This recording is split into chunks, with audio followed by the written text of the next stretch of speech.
Hello guys, welcome back to PTM learners. ഈ ഒരു video MG യൂണിവേഴ്സിറ്റിയിൽ ഫസ്റ്റ് ഇയർ MCA പഠിക്കുന്ന സ്റ്റുഡൻസിനാണ്. എല്ലാവരും MCAയുടെ ഫസ്റ്റ് സെമസ്റ്റർ ടൈം ടേബിളൊക്കെ കണ്ട് കാണും. ഗ്രൂപ്പിൽ അയച്ചിട്ടുണ്ടായിരുന്നു, പിന്നെ കോളേജ് ഗ്രൂപ്പ്സിലൊക്കെ വന്നിട്ടുണ്ടായിരുന്നു ഈ ഒരു ടൈം ടേബിൾ. അപ്പോൾ ഫസ്റ്റ് സെമസ്റ്റർ എക്സാം സ്റ്റാർട്ട് ചെയ്യുന്നത് January 3rd ആണ്. ഇപ്പോൾ December 2nd ആയതേ ഉള്ളൂ. അപ്പോൾ നമുക്ക് എങ്ങനെ നോക്കിയാലും കറക്റ്റ് 1 month ഉണ്ട്. അപ്പോൾ കുറേ പേര് ഓർക്കും 1 month ഉണ്ടല്ലോ, ഇനിയും ടൈമുണ്ട് പഠിക്കാൻ. But B practical.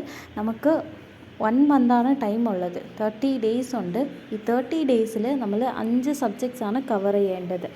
Maths, digital logic, structured programming in C, software engineering, പിന്നെ ഡേറ്റാബേസ് ടെക്നോളജി ആൻഡ് NoSQL. ഇങ്ങനെ 5 സബ്ജക്റ്റ് പഠിക്കാനുണ്ട്. ഓരോ സബ്ജക്റ്റിലും 5 മോഡ്യൂൾ വെച്ചാണ് വരുന്നത്. അപ്പോൾ നമ്മൾ എങ്ങനെ ഡിവൈഡ് ചെയ്താലും ഓരോ സബ്ജക്ട്സും നമ്മൾ 6 days വെച്ച് കംപ്ലീറ്റ് ചെയ്യേണ്ടി വരും. അപ്പോൾ നമ്മൾ ഓരോ മോഡ്യൂളും 1 day വെച്ച് കംപ്ലീറ്റ് ചെയ്യണം. ആൻഡ് ഓൾസോ ഓരോ സബ്ജക്റ്റിന് റിവിഷന് 1 day മാത്രമേ കിട്ടത്തുള്ളൂ.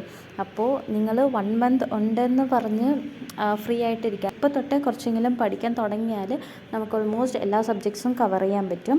എയ്തർ നിങ്ങൾ 1 week ഒരു സബ്ജക്റ്റ് അങ്ങനെ വെച്ച് പഠിക്കാം, അല്ലെങ്കിൽ ഇന്ന് മാത്സ് പഠിക്കുകയാണെങ്കിൽ നാളെ ഡിജിറ്റൽ ലോജിക്, അങ്ങനെ ഒരു വീക്കിൽ എല്ലാ സബ്ജക്റ്റിൻ്റെയും ഓരോ മോഡ്യൂൾ വെച്ച് കംപ്ലീറ്റ് ചെയ്യാം. അപ്പോൾ എങ്ങനെ നിങ്ങൾ പഠിച്ചാലും ഇനി 1 month ടൈമുണ്ട്, 30 days ഉണ്ട്. ഈ 30 daysൽ എല്ലാ സബ്ജക്റ്റിൻ്റെയും കോൺസെപ്റ്റ്സ് എല്ലാം ഓൾമോസ്റ്റ് നമുക്ക് കവർ ചെയ്യാൻ പറ്റും.